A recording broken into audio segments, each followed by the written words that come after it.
नमस्कार साथियों। News 18 news channel पर एक प्रोग्राम आता है आधी हकीकत आधा फसाना।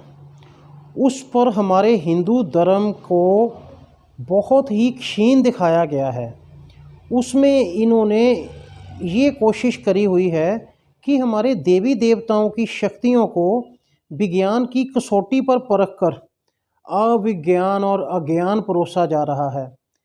क्या हम इस न्यूज़ चैनल के अनुसार अपने देवी देवताओं को मानें, उन पे यकीन करें? जो ये कहते हैं कि हमने पड़ताल करी है, हम उस पड़ताल पे भरोसा करें। ये लोग तो ये सब प्रोग्राम जो दिखा रहे हैं हिंदू धर्म विरोधी ताकतों से पैसे लेकर बनाया गया प्रोग्राम है। पता लग जाती है आधी हकीकत आधा फसाना। इनकी नीयत में जो खोट है वो इनके नाम से ही उजागर हो जाता है। आप खुद देखिए जो इनके कारनामे हैं कुछ वीडियो में। को बंद किया जा रहा था तब हमने यहाँ एक एक चीज को गौर से देखा था, हर एंगल से कैमरे में कैद किया था।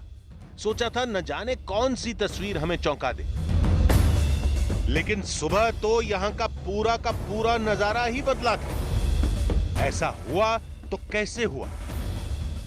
राजीव लोचन विष्णु मंदिर के पुजारी ने तो इसे हमेशा की तरह चमत्कार ही बताया। जो दिखा उसे क्या माना जाए?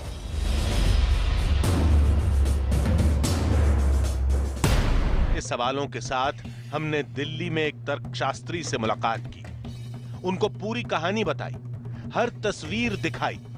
फिर तर्कशास्त्री ने सारी बातों को तर्कों की कसौटी पर जांचा परखा। इस तरह की खबरें तो हजारों बार ये मूर्ति केला खा रही है, चावल खा रही है, तेल जो है उस पर करता है, तो ये कितनी बारी इसको खंडित करेंगे हम? और अगर आपने इसको खंडित करना है तो आपने सीसीटीवी कैमरा लगाने होंगे, और आपका पहला सवाल तो यही होगा ना कि भाई ये बंद क्यों है ये। और दूसरी बात, अगर भगवान सोचना, अगर भगवान मूर्तियां खाना खा रही है तो वही मूर्ति क्यों खाना खा रही है, मेरे घर की क्यों नहीं खा रही है? उस धाम में जो भी हुआ वो कैसे हुआ, क्यों हुआ, इसे लेकर तर्कशास्त्रियों का अपना नजरिया हो सकता है, लेकिन हमें जो दिखा उसे खारिज करना भी आसान नहीं था। एक तांत्रिक पूरे विधि विधान से एक रहस्यमयी साधना में जुटा था।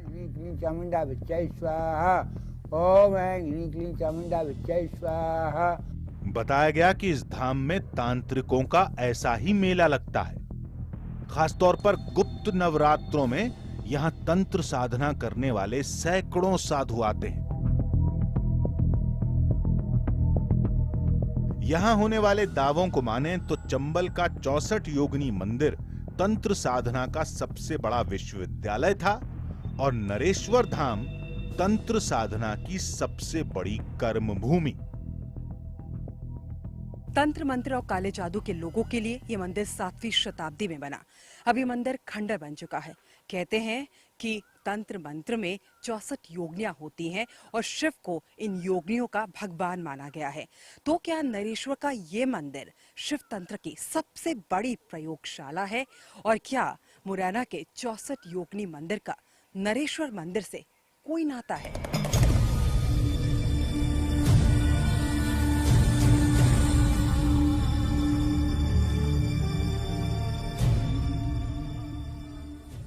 हो सकता है कि चंबल का नरेश्वर धाम तंत्र साधना का केंद्र रहा हो, लेकिन दुनिया में तंत्र साधना यहीं से शुरू हुई, इस पर यकीन करना थोड़ा मुश्किल है, क्योंकि कुछ यही दावा असम के मायोंग गांव को लेकर भी होता है।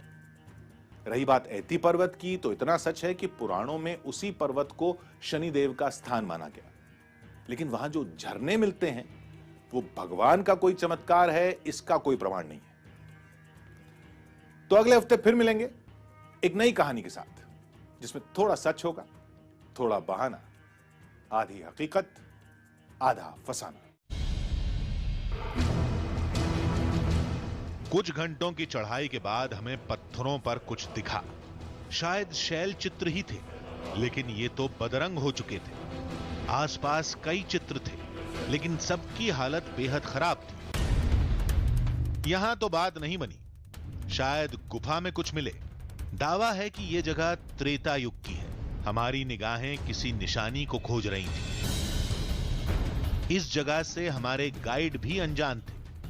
हम चलते गए, लेकिन कुछ नहीं दिखा। युगों पुरानी ये गुफा सही में अंतहीन है। जैसे जैसे हम लोग इस गुफा के अंदर बढ़ते जा रहे हैं, वैसे वैसे ये गुफा अपना आकार बदलती जा रही है। छोटी छोटी कंदराओं से निकलने के बाद गुफा का और विशाल रूप हमें दिखाई देता है। काफ़ी समय से हम लोग इस गुफा में घूम रहे हैं, लेकिन इस गुफा का कोई अंत हमें नहीं दिखाई दे रहा है।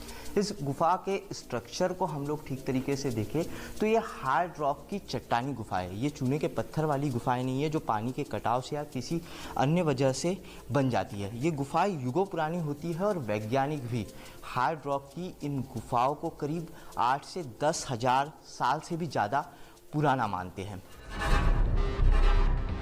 ये गुफा वाकई अंतहीन थी, लेकिन कोई शैल चित्र नहीं मिला। ऐसी कोई निशानी भी नहीं मिली जो इस जगह को श्रीराम से जोड़ सके। लेकिन नीचे हमें कई चित्र दिखे थे जिन्हें सीता हरण से जोड़कर देखा जा रहा था। क्या ये सच है? ये जानने के लिए हमारी टीम रायपुर में एक पुरातत्वविद से मिली। उन्हें सारी तस्वीरें दिखाई, शैल चित्रों से जुड़ी आदिवासियों की मान्यताओं से रूबरू करवाया। जानकार के मुताबिक वो शैल चित्र श्रीराम से जुड़े हैं या नहीं, ये पता करने के लिए एक बड़ा शोध करना पड़ेगा। लेकिन ये पक्का है कि वो सारे चित्र 5 से 10 हजार साल पुराने हैं। रामायण का समय करीब 8,000 साल पुराना माना जाता है। हम ये निश्चित तौर पर कह सकते हैं कि वो शैल चित्र जो है लगभग 5 से 10 हजार वर्ष पुराना शैल चित्र है। ये इसमें कोई संख्या की बात नहीं है। लेकिन आपने जो ये बोल रहे हैं और लोगों की जो मान्यताएं हैं कि वो सीता हरण से संबंधित शैल चित्र बने हुए हैं, ये पुरातात्विक दृष्टि से हम उसको प्रमाणित नहीं कर सकते हैं कि वो राम के चित्र बने हैं और वहाँ पर सीता हरण का हुआ था, उस जिसको वहाँ पर वो अंकित किया गया है। छत्तीसगढ़ में राम पथ गमन मार्ग बनाने की तैयारी है, जिसका रास्ता कोरबा से गुजरता है। ये नक्शा काफी शोध के बाद तैयार किया गया है। यानी आज से 8,000 साल पहले श्री राम के कदम उस इलाके में पड़े थे जिसे आज कोरबा कहते हैं। ये शैल चित्र भी कोरबा में ही हैं। अब ये सीता हरण की कहानी बयां करते हैं या नहीं, इनका नाता श्री राम से है या नहीं, इसकी हकीकत तो एक बड़े शोध के बाद ही सामने आएगी।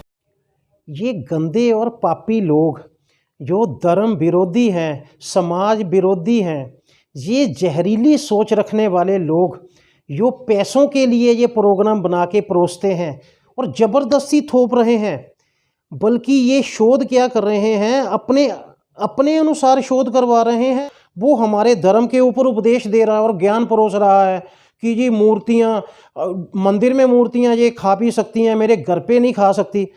हर मंदिर में मूर्तियों में प्राण प्रतिष्ठा की होती है। तुम्हारे घर में जो मूर्तियां हैं या फोटो हैं, कहाँ तुमने प्राण प्रतिष्ठा नाम का मतलब तुम्हें पता है? किसे कहा जाता है प्राण प्रतिष्ठा?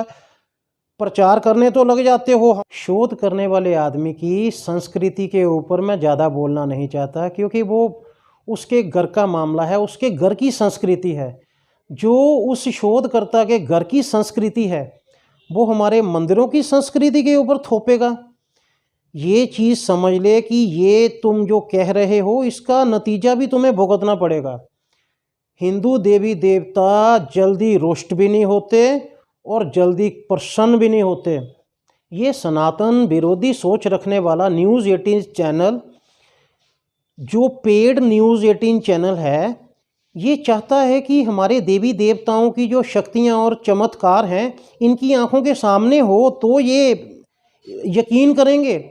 भाई इनको यकीन करवाने की हम लोगों को क्या ज़रूरत है, जो ये हमें प्रमाण पत्र देंगे कि आप इनको माने और इनकी शक्तियों को माने या ना माने। भला ऐसे क्यों होगा? ये चीज़ इस न्यूज़ 18 चैनल को भली भांति समझ लेनी चाहिए कि हमारे देवी देवता प्रत्यक्ष कभी अपना चमत्कार नहीं दिखाते। इसके पीछे ये कारण है कि ये कर्म के महत्व को ख़त्म नहीं करवाना चाहते, क्योंकि कर्म का महत्व सर्वोपरि रखा गया है। लोग अपने विवेक से काम लें, समझें कि हमें भरोसा करना चाहिए कि नहीं करना चाहिए। अगर प्रत्यक्ष चमत्कार दिख जाए फिर तो नास्तिक और आस्तिक में कोई फ़र्क ही नहीं रहेगा। मेरा आप सबसे निवेदन है कि जहाँ पर भी ये जहरीले जर्म्स दिखें, मंदिर में या किसी धार्मिक जगह में अपना साजो सामान लेकर पहुँचें, इनको वहाँ से खदेड़ दिया जाए, क्योंकि कई जगह से ये खदेड़े गए हैं, कई जगह से इनको भगाया गया है। शिमला के मंदिर से भी इनको भगाया गया है, शीतला माता के मंदिर से भी, शक्तिपीठ से भी इनको भगाया गया है। वैसे ये अमरनाथ की गुफा से तो ये खुद ही भाग गए थे। एक शिव मंदिर से भी ये सांपों के भय से भाग गए थे, जो नागलोक के सांप वहाँ पे आकर पूजा करते हैं। अगर हम न्यूज़ 18 जैसे धर्म विरोधी लोगों को मुंह तोड़ जवाब नहीं देते, या हम चुपचाप इनके प्रोग्राम ऐसे ही चलने देते रहेंगे, तो ये इसका मतलब ये निकालते हैं कि हमें इनका मौन स्वीकृति है इन प्रोग्राम के ऊपर, जबकि ऐसा कुछ नहीं है। इन गंदे लोगों का अब खेल ख़त्म कर देना चाहिए।